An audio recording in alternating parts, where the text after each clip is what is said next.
إلا ما علمتنا إنك أنت العليم الحكيم ولا حول ولا قوة إلا بالله العلي العظيم.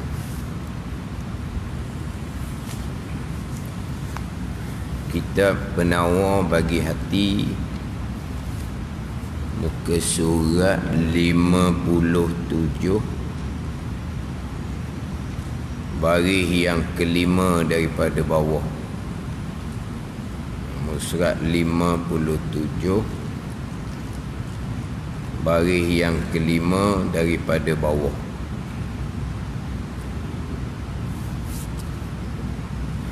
Qala al-muallifu rahimahullahu ta'ala wa nafa'ana bi'ulumihi amin. Telah berfirman Allah Ta'ala, fawailul lil musallin alladhina hum an salatihim sahun alladzina hum yura'un.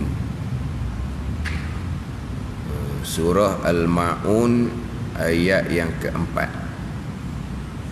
Artinya, maka bermula wadi. Wailun diterjemah dengan wadi. Wadi ni dalam kurungan tu lembah. Wadi yang ni lembah. Wadi ni tempat lembah antara dua bukit. Itu wail. Wadi ataupun satu telaga. Satu telaga yang di dalam api neraka Jahannam. Wadi, satu lembah, satu telaga di dalam api neraka Jahannam. Neraka Jahannam tu sebelah luar. Wail ni satu wadi, satu lembah, satu telaga di dalam api neraka Jahannam. Jadi wadi wail ni bagi sekalian, bagi sekalian yang sembahyang, yang lalai oleh mereka itu yang sembahyang,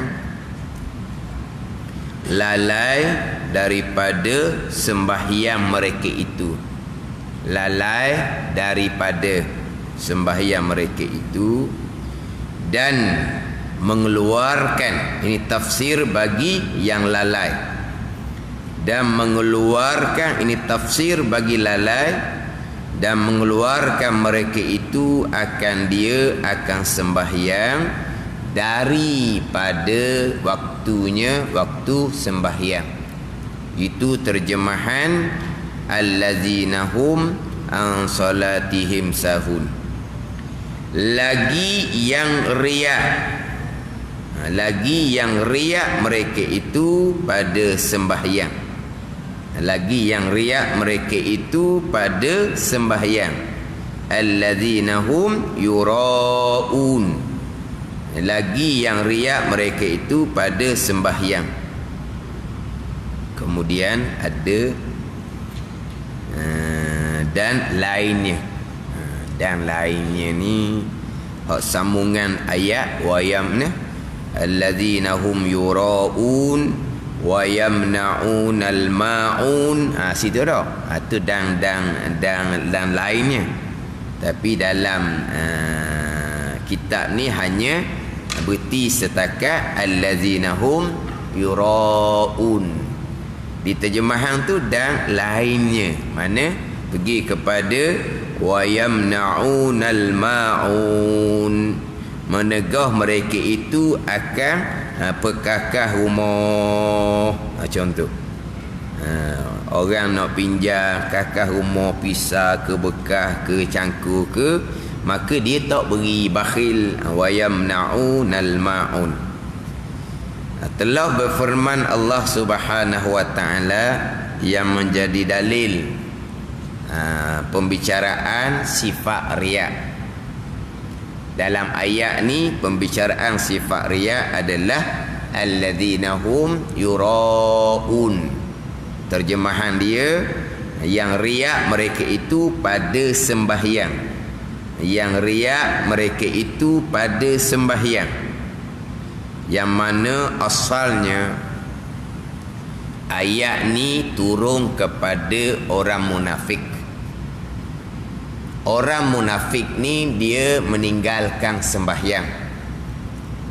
Kemudian orang munafik ni dia riak pada sembahyang dengan bahawa jikalau datang ke masjid Nabi, mereka menunjuk-nunjuk mereka sembahyang. Dan mereka kalau boleh selepas daripada Nabi sallallahu alaihi wasallam keluar daripada bilik Nabi, rumah Nabi, mereka kalau boleh mereka duduk di tempat Nabi akan nampak muka mereka. Ni mereka menunjuk-nunjuk. Tapi kalau mereka berada di rumah, mereka tidak sembahyang. Ni hak dalam hadis Nabi sallallahu alaihi wasallam cerita untuk bakar rumah orang yang tidak hadir salat berjemaah. Yang mana hak Nabi cerita nak bakar rumah ni kerana orang munafik yang tidak datang berjemaah di belakang Nabi, mereka tidak sembahyang. Mereka semayang hanya mereka menunjuk-nunjuk di hadapan Nabi. Mereka semayang hanya di ketika berjemaah di belakang Nabi sallallahu alaihi wasallam. Lepas tu Nabi cerita nak bakar rumah orang yang tidak hadir solat berjemaah bersama dengan Nabi sallallahu alaihi wasallam. Jadi asalnya ayat ni turun kepada puak-puak munafik yang tinggal sembahyang. Kalau sembahyang pun hanya nak menunjuk-nunjuk sahaja. Jadi hak Nabi nak cerita bakar rumah itulah dia ambil dalil dalam mazhab Hambali bahawa berjemaah atas orang lelaki adalah wajib aini, wajib fardu ain. Ni. Adapun dalam mazhab Syafi'i kitanya, Nabi cerita nak bakar rumah tu bukan kerana tidak berjemaah, kerana puak munafik tidak sembahyang. Tapi Nabi cerita, Nabi bukan bakar sungguh, Nabi cerita. Jadi ayat ni bicara bab riya allazina hum yuraun. Kemudian terdahulunya pembicaraan berkaitan dengan definisi riya, takrifan riya, melakukan amal ibadah untuk dapat manfaat duniawi, melakukan amal ibadah untuk dapat harta, melakukan amal ibadah untuk dapat pujian. Itu untuk dapat manfaat dunia. Disebut kata manfaat dunia di umum, sama ada harta, sama ada pujian, sama ada sanjungan, sama ada kedudukan. Itu dunia dia panggil. Jadi buat amal ibadah untuk dapat manfaat dunia dipanggil riya. Sebaliknya ikhlas, buat amal ibadah untuk dapat manfaat akhirah. Itu ikhlas. Itu ikhlas, buat amal ibadah untuk dapat manfaat akhirah. Itu takrifan ikhlas hak peringkat pertengahan lah. Tapi kita nak ni akaskan. Kita nak sebalikkan dengan takrifan riya. Dah riya melakukan amal ibadah untuk manfaat dunia. Riya buat amal ibadah untuk dapat manfaat akhirah, dapat pahala, boleh masuk syurga. Itu manfaat akhirah. Itu takrifan ikhlas yang pertengahan.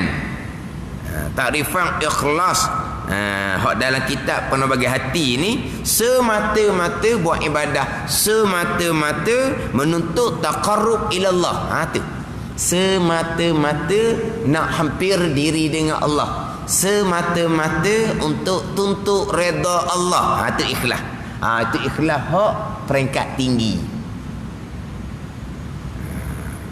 Semata-mata menuntut hampir kepada Allah, taqarrub ilallah. Semata-mata tuntut redha Allah Subhanahu wa taala. Itu takrifan ikhlas dalam kitab Pena Bagi Hati. Itu takrifan ikhlas hak peringkat yang tinggi. Kalau kita nak banding dengan hak riak ni, kita pergi kepada takrifan ikhlas yang pertengahan. Jadi riak buat amal ibadah untuk manfaat dunia, ikhlas buat amal ibadah untuk dapat manfaat akhirah, dapat pahala, dapat syurga. Tu ikhlas. Nak bandingkan dengan hak riak. Kemudian riak ini adalah sifat kecelaan pada syarak yang haram ijma' ulama, dan riak ini dinamakan syirik kecil. Mensyirikkan Allah Subhanahu wa taala, menyekutukan Allah Subhanahu wa taala, akan ke neraka Allah Subhanahu wa taala jikalau tidak diampuni, ke neraka Allah Subhanahu wa taala jikalau tidaklah amalan baik dia pahala lebih banyak daripada amalan jahat, iaitu dosa. Dan ke neraka Allah tidak kekal, di syirik yang kecil. Kemudian saya tekan hak minggu lepasnya, dalam melakukan amal ibadah asasnya adalah menuntut ilmu. Jadi penekanan yang pertama-tama untuk memelihara hati kita dari riak adalah ketika menuntut ilmu. Itu permulaan. Kita menuntut ilmu jangan kerana manfaat dunia. Semata-mata tuntut hampir kepada Allah, semata-mata tuntut redha Allah, semata-mata untuk beramal, semata-mata untuk keluar daripada kelam jahil kepada terang ilmu. Kemudian yang kita belajar menuntut ilmu agama ni, pelihara hati daripada riak, hati ikhlas semata-mata kerana Allah. Kemudian belajar tu terlebih dahulu, kita belajar hak mana. Sebab kita nak bicara berkaitan dengan hati, pembicaraan terlebih dahulu berkaitan dengan amalan zahir kita. Amalan zahir kitanya belajar, itu amalan zahir. Kemudian pergi kepada amalan hati, belajar ikhlas kerana Allah.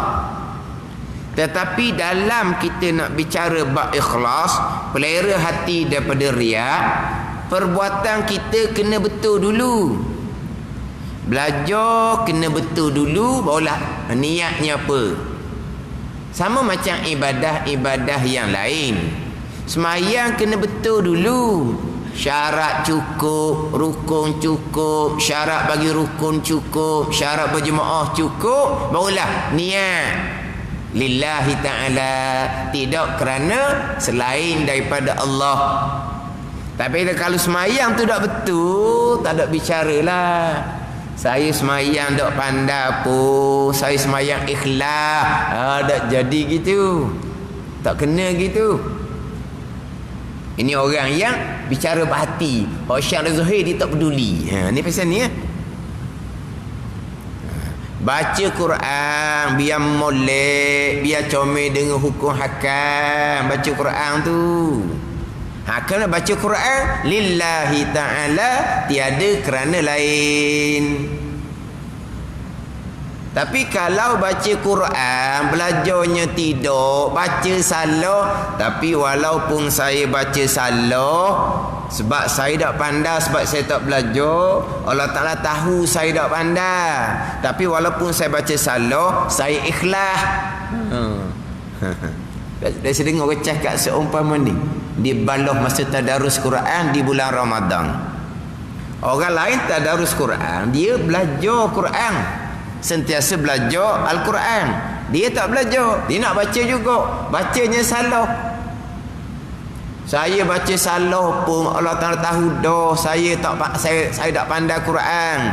Tapi saya baca salah, saya ikhlas. Kamu semua ni baca comel, baca betul nak menunjuk ke orang. Dia tomoh pula orang hak baca comel. Memang Allah Ta'ala tahu kamu tak pandai membaca Quran.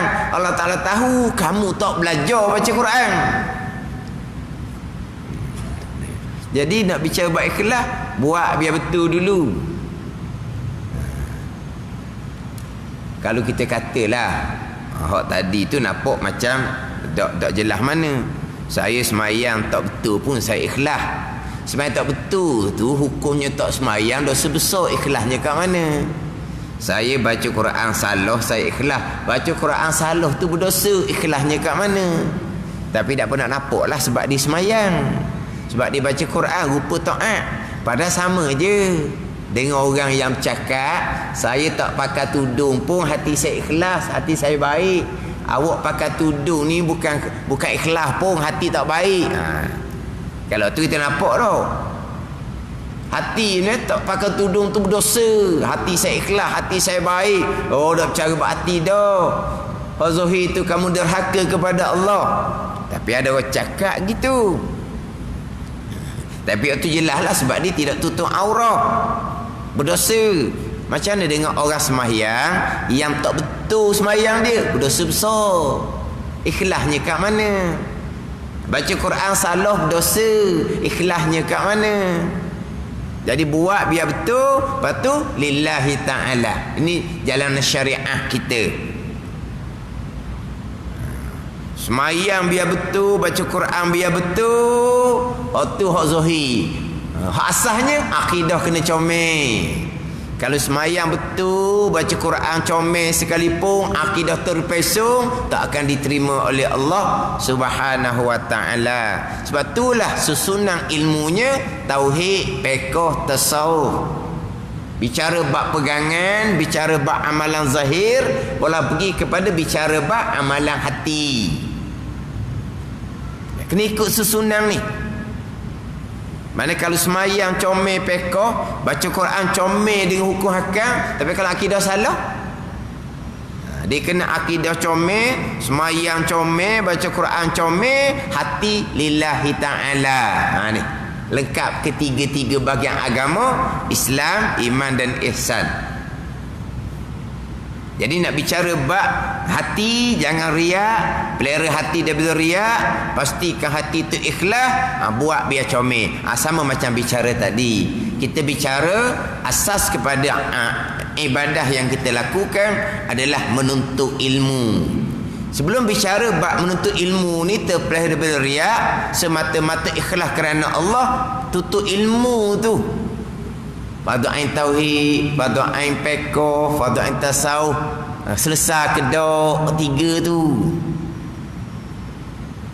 Kalau belajar ilmu agama, fardu ain tauhid tidak selesai, fardu ain fiqh pun tidak selesai, fardu ain tasawuf pun tidak selesai, belajar agama. Hak fardu kifayah. Hak tu mengekali dosa besar kerana tak belajar ilmu fardu ain. Tak ada timbul bab ikhlas dah lah ni. Ada ni. Belajar biar betul fardu ain tauhid, fiqh, tasawuf. Barulah belajar tu niatnya apa? Niatnya lillahi ta'ala, terpelihara daripada riak, buat belajar kerana selain daripada Allah. Ni hak mula-mula. Terkadang ilmu fardu ain tauhid, fiqh, tasawufnya tak lepas, mendalami ilmu fardu kifayah, hak fiqh, menjadi pakar dalam bidang ekonomi Islam. Itu ilmu fiqh fardu kifayah, menjadi pakar ekonomi Islam, bab muamalah. Tapi bab akidahnya macam mana? Terkadang bab fiqh fardu ain, bab semayang macam mana? Ada ni. Pernah satu program memang pakar lah dalam bab muamalah, diberi tajuk bicara bab puasa sebab nak masuk bulan Ramadan. Bila bicara bab puasa, terkia-kia. Pada ni, mana apa ni? Tak belajar. Pada ni, dah pelik eh? Oh, dia pakar dalam satu-satu bidang. Bicara bab hukum akal semayang tak luluh. Bicara bab pegangan tak lulu. Dah macam dia pakar hak ilmu fiqh, hak fardu kifayah. Tapi masih dia belajar fardu ain tauhid, fiqh tasawuf ditinggalkan. Ni mengekali dosa besar, jahil fardu ain. Ni tak ada bicara bab niat belajarlah. Tak ada ni. Fardu ain tauhid, fiqh tasawuf, hak asas tak selesai, gila pak hak fardu kifayah, ilmu tasawuf hak tinggi-tinggi. Ni satu juga ni. Fardu ain tauhid, fiqh tak lepas. Bicara bab fardu ain tasawuf taubah pun tak lepas huraian. Tapi gila pak ilmu tasawuf hak tinggi-tinggi, hak bicara hakikah. Ni faham-faham lah. Ada ni. Dalam keadaan fardu ain tauhid, fiqh tasawuf pucuk kacemaking, syariat pun tak lepas, dia ambil pula tariqah. Ni barulah boleh nyakit ni. Ada ni. Ini biasalah. Memanglah belajar tinggi. Tapi tinggi tu fardu kifayah. Macam tadilah, memang pakar bab muamalah itu fardu kifayah. Pakar bab perundangan Islam, bab janayah itu fardu kifayah. Tapi bab fardu ainnya macam mana? Tauhid, fiqh, tasawuf. Belajar tu bila kau luluh fardu ain tauhid, fiqh, tasawuf. Situ dulu. Kalau tidak kau terhijab daripada redha Allah dengan mengekali jahil fardu ain yang dosa besar. Ni terhijab daripada redha Allah, terdinding daripada redha Allah. Bukan bicara terhijab daripada maqam, terhijab daripada redha Allah. Sebab apa? Fardu ain tauhid, fardu ain fiqh tasawuf tak lulu. Kemudian belajar niat kerana apa? Niat belajar kerana apa? Lillahi ta'ala, taqarrub ila Allah, redha Allah, ataupun niat belajar untuk dapat pekerjaan yang akan mana senang kehidupan masa hadapan. Dapat pekerjaan senang kehidupan masa hadapan, tak ada salah dapat pekerjaan. Kita niat tu, niat belajar tu macam mana? Pada ni masa ngaji pondok, memanglah ngaji pondok ni orang kata gelap masa depan. Nak makan apa? Gelap masa depan. Nak makan apa? Tak tahulah makan apa sekarang ni. Tak tahulah. Tak ada benda nak makan. Tak ada benda nak makan apa? Terlebih makan dah. Gelap masa depan. Kenapa? Sebab tak ada CJ. Nak dapat kerja payah. Bukan payah, tak dapat kerja lah. Gelap masa depan. Nak makan apa? Tunggu sentiasa peringat. Belajar agama ni lillahi ta'ala. Belajar agama ni lillahi ta'ala. Peringat tu. Walaupun kita ni belajar tak ada dah kerana dunianya. Sebab dunia orang kata gelap dah masa depannya. Tak tahu nak makan, tak tahu nak kerja apa dahnya. Mana tawakal je lah, serah pada Allah Ta'ala lah. Orang kata gelap masa depan pun kita nampak juga gelap masa depan. CJ tak ada. Gelap masa depan apa? Tapi kenapa nak belajar agama? Tak apalah, kita nak belajar agama. Kenapa? Kerana nak redha Allah lah.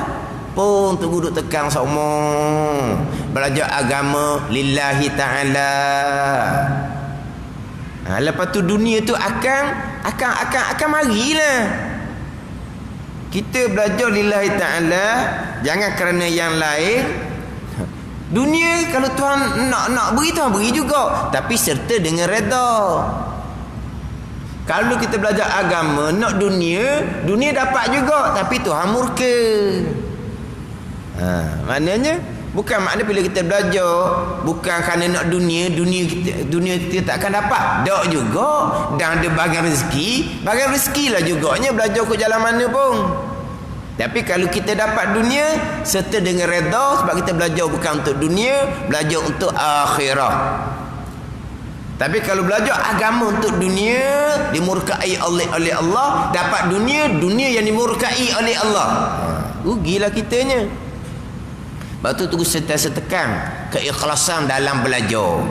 Tekan sentiasa. Kitab tasawuf sentiasa diulang-ulang. Penuh bagi hati ke, Minhajul Abidin ke, Hidayatus Salikin ke, tu kitab wajib dah. Sentiasa diulang-ulang.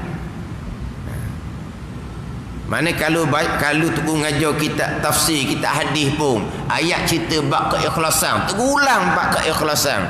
Hadis cerita bab keikhlasan, terulang bab keikhlasan. Tekan sentiasa. Patut orang belajar sistem sekolah macam mana atas masing-masing lah. Guru tekan macam mana bab keikhlasan. Kalau zaman-zaman dulu, ni cerita orang dululah. Zaman-zaman dulu sekolah pondok. Sekolah pondok ni dilawan penjajah. Kemudian penjajah pun tubuh sekolah agama. Penjajah tubuh sekolah agama. Baiknya penjajah dan sekolah pondok lawan penjajah, dia pun tubuh sekolah agama. Macam-macam timbul masa itunya. Ustazah daripada Mesir pakai skirt bawah lutut. Ni cerita orang lama-lama dulu. Dalam belajar sudah diterapkan, sudah ditanamkan. Belajar kelas berapa? Kelas 3, kelas 4, kelas 5, dia ada gitulah zaman dulu.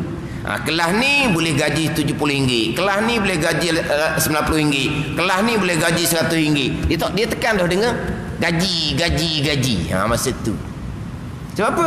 Penjajah tahu macam nak merosakkan agama kita. Beri pelajaran agama terap dengan keduniaan. Gaji banyak ni, gaji banyak ni, gaji banyak ni. Ni hak mengaji seumpama ni siapa aku sudah tak berubah. Anak cucu comel belaka, hak ni kekal dengan pasal lama, tak berubah dia. Sebab apa? Dia belajar tu melatamak di situ dah. Ni cerita zaman dulu, zaman penjajah.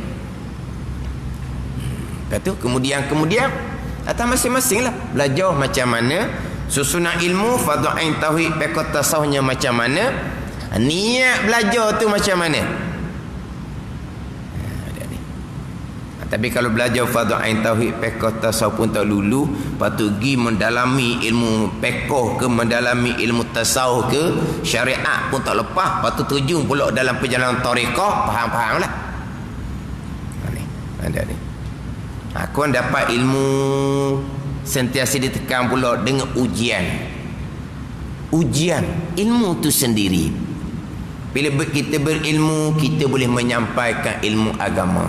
Bila menyampaikan ilmu agama, dia diuji dengan keduniaan.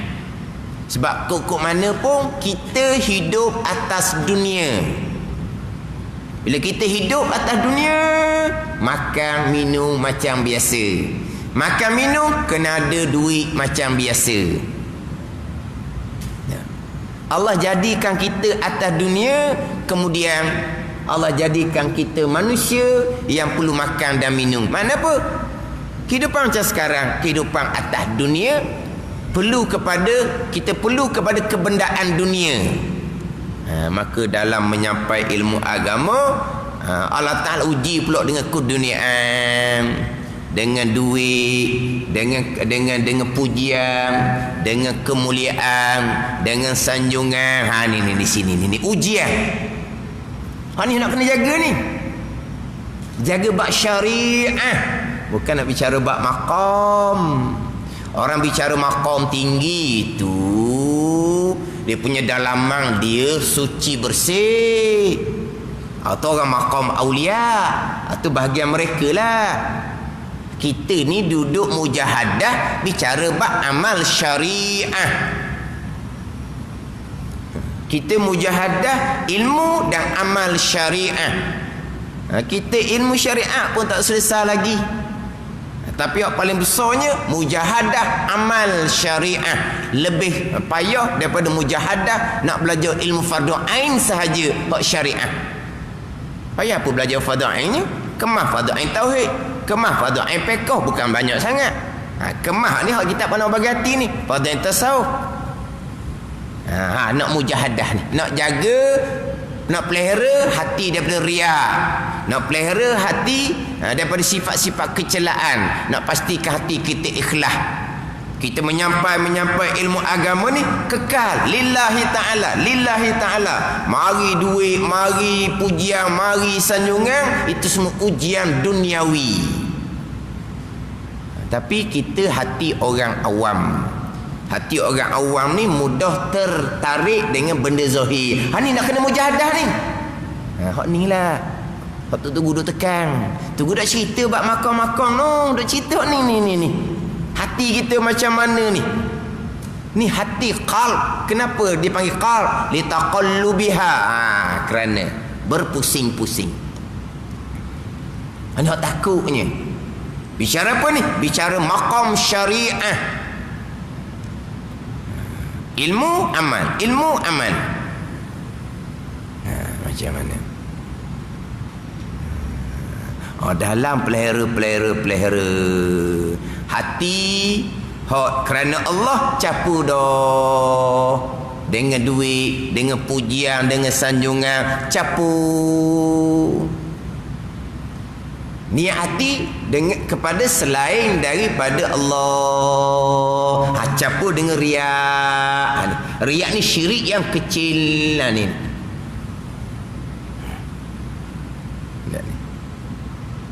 Kerana Allah, mengajar kerana Allah, menjadi imam kerana Allah, menjadi Bilal kerana Allah. Tapi solid dah 100% kerana Allah. Mengajar ke imam, ke Bilal, ke kehidupan, perlu kepada pendapatan. Di hati itu ada dah kerana pendapatan. Solid lillahi ta'ala. Capulah dengan kerana pendapatan. Hati sudah bercampur dengan riak yang kecil, riak syariah dia panggil. Ni. Tak bicara syirik hak no. Ni bicara syirik syariah. Bukan bicara syirik asrar, syirik maqam no. Ni bicara syirik syariah. Dalam hati itu ada sebahagian niatnya nak keduniaan. Macam mana? Jadi hati sudah bercampur dengan syirik kecil. Hati sudah tidak solid 100% kerana Allah. Tapi kalau kita bicara 100% kerana Allah pun macam sebut minggu lepas lah, kerana pahala nak dapat syurga.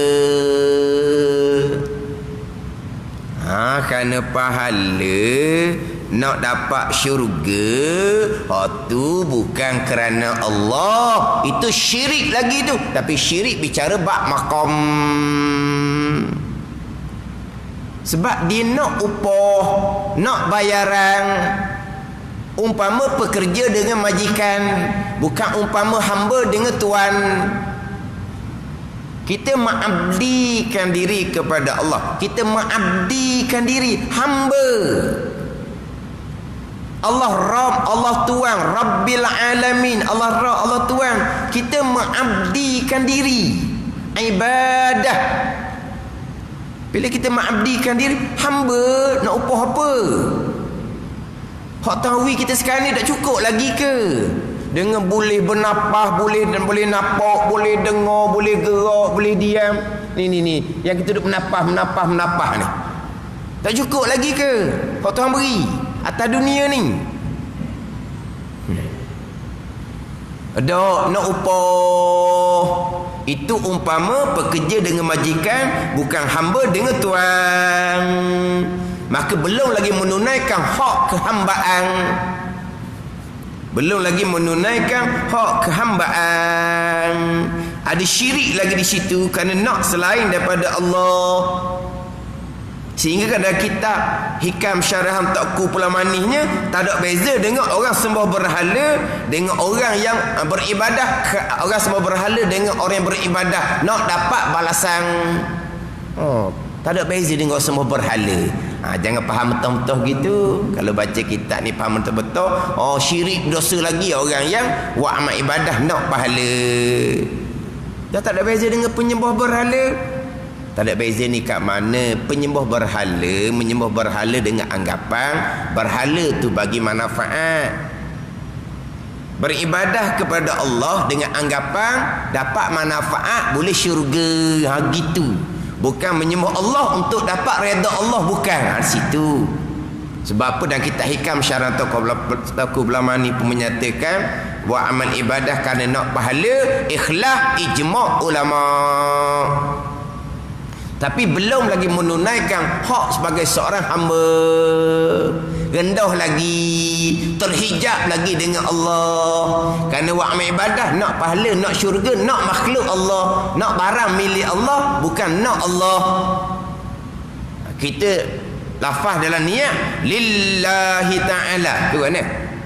Kita semayang kan lillahi ta'ala, kerana Allah ke kerana syurga Allah? Kerana Allah. Comel kerana Allah, bukan kerana Allah, kerana nak pahala, nak syurga. Kalau solid ikhlas pun ikhlas tahap syariah.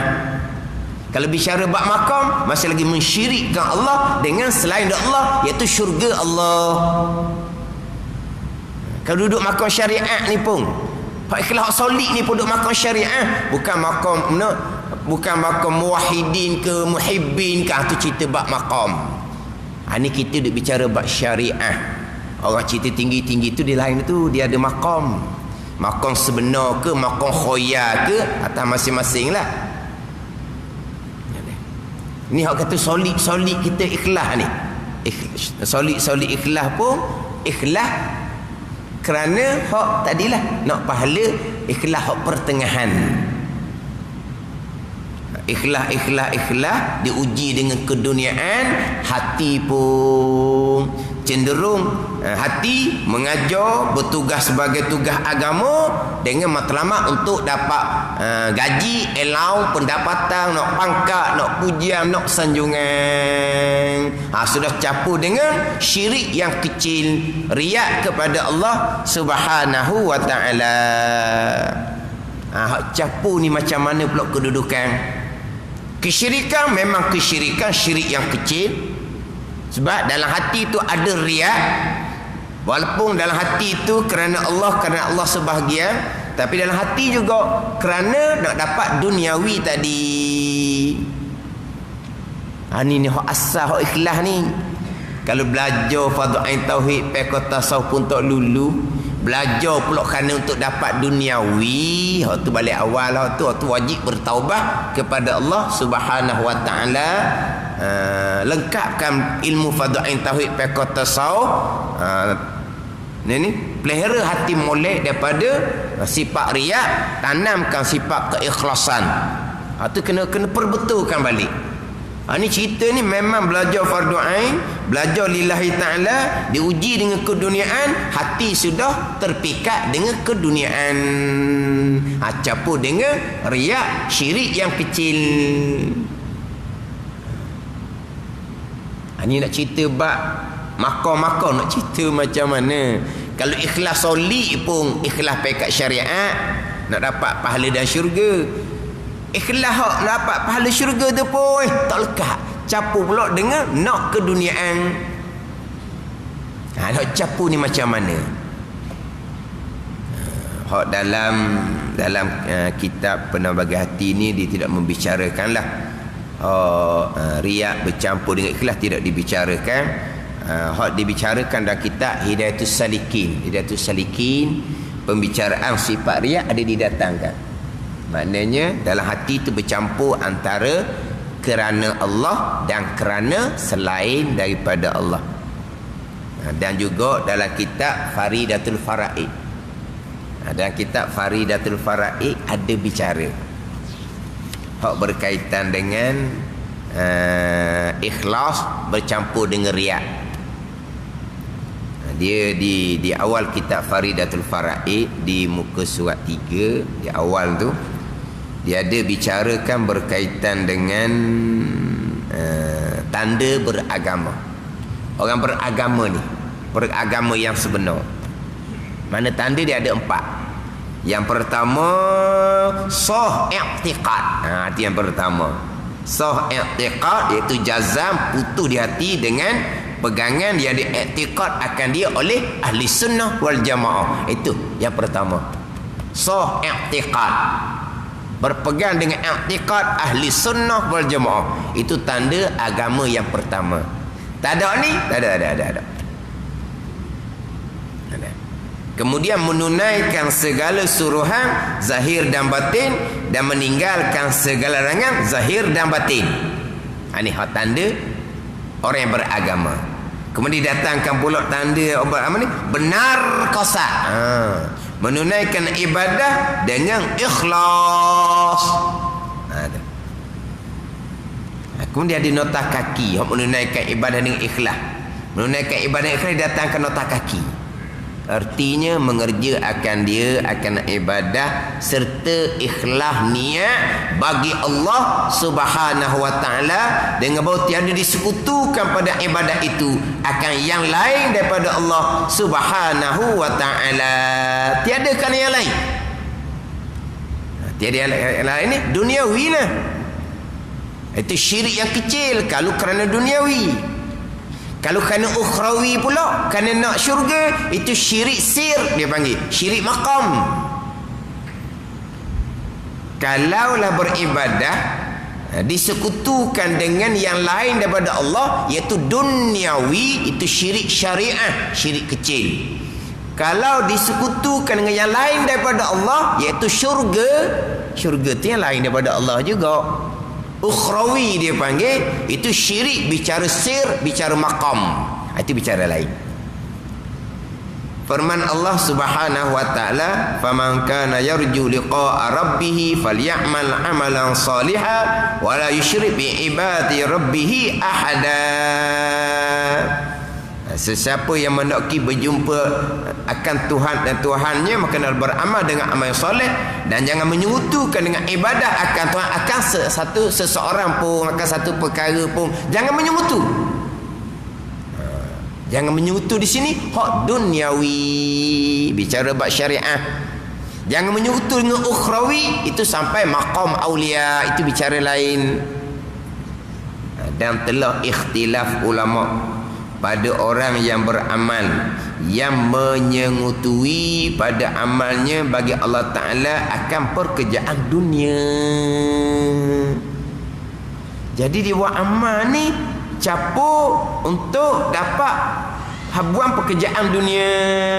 Maka memilih Ibn Abdus Salam, Izzuddin Ibn Abdus Salam dan lainnya akan bahawasnya tiada pahala baginya sekali-kali. Kosong, tak ada pahala. Ada je kerana selain Allah dipilih akan pekerjaan dunia, tak ada pahala. Dan memilih oleh Imam Ghazali, ini pada muktamad, bahawasanya dengan iktibar sebab yang membangkitkan pada amal itu, bais dia mana, yang membangkit pada amal kebajikan tu, yang jadi mengajar, yang menjadi tu imam, yang membangkit jadi tu Bilal, tu contoh. Yang membangkit iktibar situ.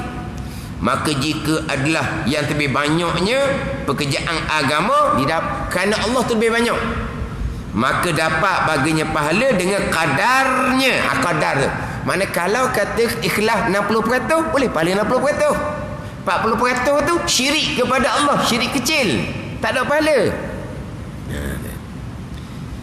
Atau ada yang terlebih banyak pekerjaan dunia, maka tiada pahala baginya. Dan jika bersamaan keduanya, nescaya gugur keduanya. Jadi dikira kepada ba'is yang mendorong. Mana banyak?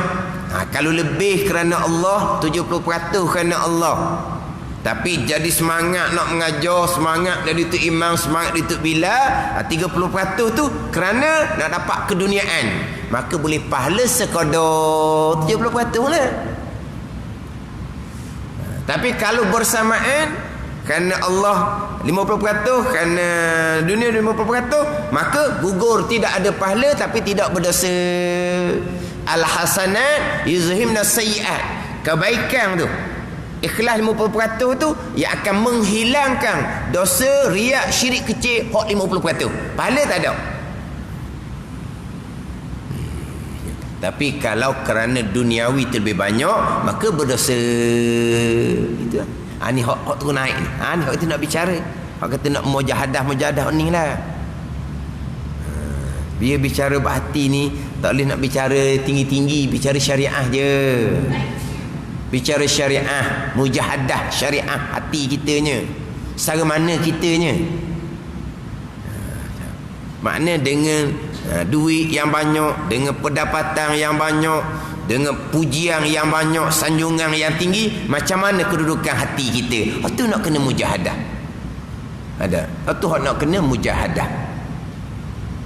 Lagi tinggi ilmu, lagi banyak amal, lagi besar ujian.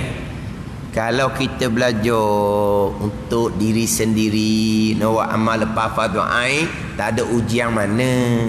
Janji belajar betul-betul fardu ain tauhid, fiqh tasawuf, kita nak nyuruh ke mana? Kita belajar koda-koda je. Waktu mudah je nak pelihara diri. Waktu mudah nak pelihara diri. Tapi bila belajar tu lebih tu pada ni. Ujian akan datang. Tadi lah, lagi tinggi ilmu, lagi banyak amal, lagi tinggi, lagi besar ujian. Jadi kalau orang biasa je, fardu ain alhamdulillah, pegangan comel, semayang comel, berhati pun duduk ulang ilmu tasawuf. Lepas tu amal biasalah, amal wajib, amal sunat sikit-sikit, amal wajib, amal sunat sikit-sikit. Hak ni senang, relax je, barakah je hidup. Ujian tak banyak. Ada. Tapi kedudukan kau dah tu lah.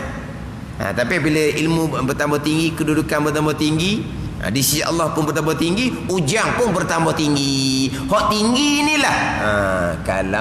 Kalau dengan ujian, jatuh dia lebih parah lagi daripada duduk bawah. Sebab dia tinggi, jatuh, faham lah. Hak duduk bawah ni, rebah, bangun semula. Rebah pun cedera tak banyak. Bangun semula. Hak tinggi tu, hak tuan duk uji. Ni yang kita nak bicara syariah ni, amal batin kita, syariah, bukan cerita bab maqam. Ni semua kita ni maqam musyahadah belaka ni. Tinggi cerita. Sebab apa? Duk baca kitab-kitab tasawuf haqiqah, tasawuf syariah pun tak lepas, fardu ain tauhid pun tak lepas, fardu ain fiqh pun tak lepas. Itu tercela tu, ilmu yang tercela. Bukan ilmu haqiqah tu tercela. Ilmu tasawuf haqiqah, ilmu yang sebenar, yang penuh dengan barakah. Ilmu ni jadi rosak. Kenapa? Dirosakkan oleh mereka yang bukan ahli. Ni kita bicara bicara hak ilmu, bicara hak amal kita ni. Nak pelihara hati daripada riak, syirik kecil.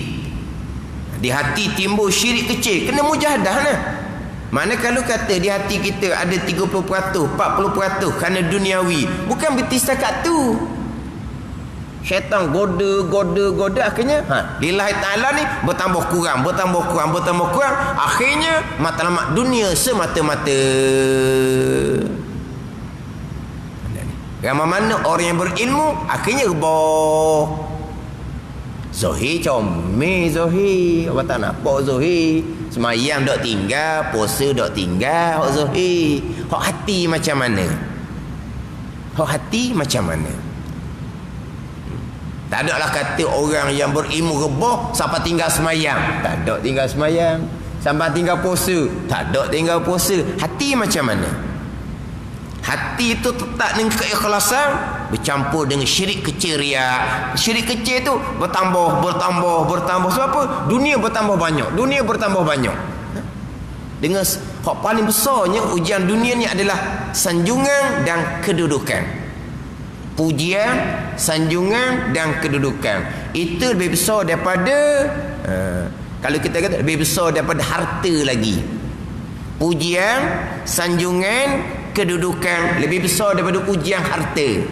Orang terkadang sanggup korbankan harta untuk dapat sanjungan, sanggup korbankan harta untuk dapat kedudukan. Sebab apa? Sebab pujian, sanjungan, kedudukan lebih besar ujian daripada harta itu sendiri. Ini ujian selama mana kita hidup atas dunia ujian. Bila tak ada ujian, lepas daripada mati. Ni dunia mihnah ni, dunia penuh dengan ujian. Ujian sentiasa. Banyak ilmu, banyak amal sentiasa diuji oleh Allah Subhanahu wa taala untuk mengangkat darajah di sisi Allah Subhanahu wa taala. Jadi bicara darajah batin ni, ni masing-masing dengan Allah Subhanahu wa taala. Cerita darajah tinggi, tapi syariah pun tak lepas. cerita sedap lah. Cerita maqam makrifah, maqam aulia, ahwal aulia. Senanglah cerita. Tapi syariahnya macam mana? Ni. Hak mujahadah kita nak pelihara hati daripada riak, nak pastikan hati sentiasa ikhlas dalam beribadah semata-mata kerana Allah Subhanahu wa taala. Maka didatangkan ayat Al-Quran pada menceritakan berkaitan dengan riak, allazina hum yuraun, mereka yang riak pada sembahyang. Dan sabda Nabi sallallahu alaihi wasallam, inna akhwafa ma akhafu alaikum asyirkul asrah wa hiya riya. Syirik kecil Nabi kata, iaitu riya. Dipanggil syirik kecil, syirik syariah. Syirik besar ada yang jali, yang terang-terang, penyembah berhala. Syirik besar ada yang khafi, tersembunyi, orangnya orang Islam tapi berakidah dengan akidah yang kafir. Syirik besar ni kekal neraka selama-lamanya. Adapun bicara syirik dalam kitab hikam, bicara syirik dalam kitab adun nabi, itu syirik maqam, bukan syirik syariah. Siapa orang syirik ni? Selagi ada aku, masih lagi mensyirikkan Allah. Aku yang belajar, aku yang semayang, aku yang baca Quran, aku yang selawat, aku yang berzikir, syirik kepada Allah. Sebab ada aku. Bila nak hilang syirik ni, Allah fanakan, Allah lenyapkan sampai maqam wahdatul af'al, maqam aulia. Itu bagi syirik apa tu? Syirik maqam syariah, tak ada salah apa pun. Ni orang hak salah pengajian diletak pada syirik syariah, kerana masih lagi ada ananiah, ada keakuan. Tu salah sangat-sangat daripada mereka yang merosakkan ilmu tasawuf haqiqah, kerana mereka berguru dengan guru yang tidak berguru dan guru yang tidak mursyid. Jadi ilmu tasawuf haqiqah akhirnya dicerca oleh orang, ditahmah oleh orang. Sebab apa? Sebab ada orang yang merosakkan kedudukan ilmu tasawuf haqiqah yang sangat mulia, yang penuh dengan barakah. Sebab apa? Sebab yang baca tu terkadang syariah fadha'in tauhid, fiqh tasawuf pun tak lepas. Itu bicara bab syirik maqam. Yang kita bicara sekarang syirik syariah, riya adalah syirik yang kecil, akan dibalaskan dengan neraka tapi tidak kekal jikalau tidak diampuni oleh Allah Subhanahu wa taala. Wallahu a'lam. Bismillahirrahmanirrahim. Alhamdulillahirabbil alamin, wassalatu wassalamu ala sayyidil mursalin wa ala alihi wa sahbihi ajma'in. Allahumma iftah alaina futuhal arifin, Allahumma allimna ilma akdamin, wa fahimna famas sabiqin, warzuqna ruqat talibin. Allahumma zidna ilman wa alhiqna bis salihin. Wa sallallahu ala sayyidina Muhammadin wa ala alihi wa sahbihi wa sallam. Walhamdulillahi rabbil alamin.